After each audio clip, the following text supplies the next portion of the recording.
used to be Candid Mike. I think, well, you know what it is. On radio, it was Candid Mike. Mike. And it became Candid Camera when television came around. Right.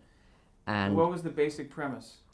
Well, to catch the people, to catch people on when they're not at their best, and do as best you can to make it funny or do it so forth. So catch them in gags. Yeah, and it was a very good idea, and he made him a millionaire.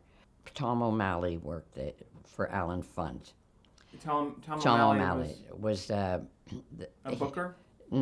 He did for Jack Parr, and he would get talent for them. Dorothy Collins cost him money because everybody saw her. She was a singer, and everybody saw her all the time on the television. So he would try to do a bit. He would have to come and not use her because they say, "Oh, you're Dorothy Collins," and you couldn't do it. So she became so recognizable that they had to get rid of her. Right.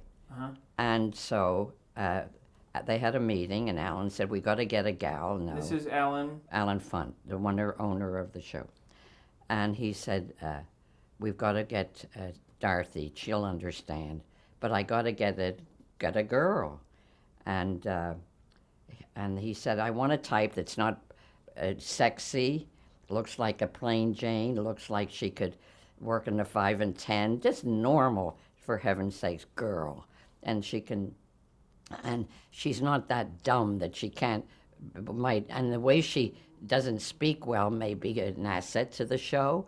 And Tom O'Malley said, "I know just the girl." And Alan Funt said, "Who?"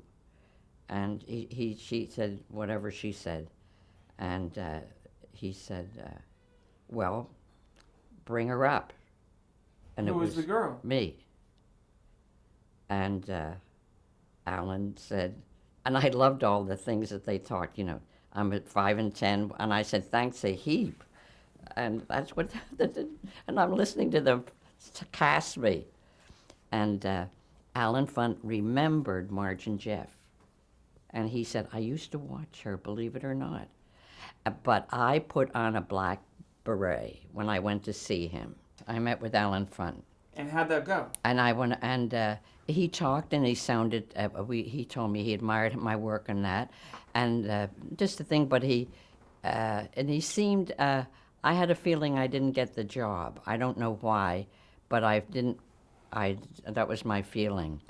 And I got a telephone call from Tom O'Malley.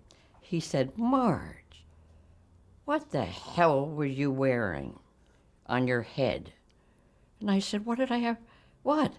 He said, "Alan said you looked like some kind of monkey or something. It was awful. What was it? What?"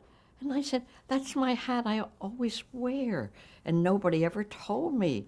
He said, "Well, it certain hell irritated Mr. Funt." And he said, "I don't think you're going to get the job." And I said, "Oh, my God." And I went home, and he called me at home, and he said, "Why did you wear a hat anyway? Nobody was hot." And I said, "I don't know what did I, you don't think I have a chance at all?" He said, "We can see." So 3 days, nobody called me, nobody.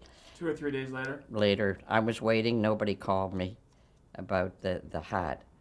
And he said, "What should I do with the hat?" I took it off. I said, "What'll I do with the hat?" He said, "Go, well, don't go near Alan with it." And then out of the blue, he said, "I'll take Marge. Call up and tell her she's got the job."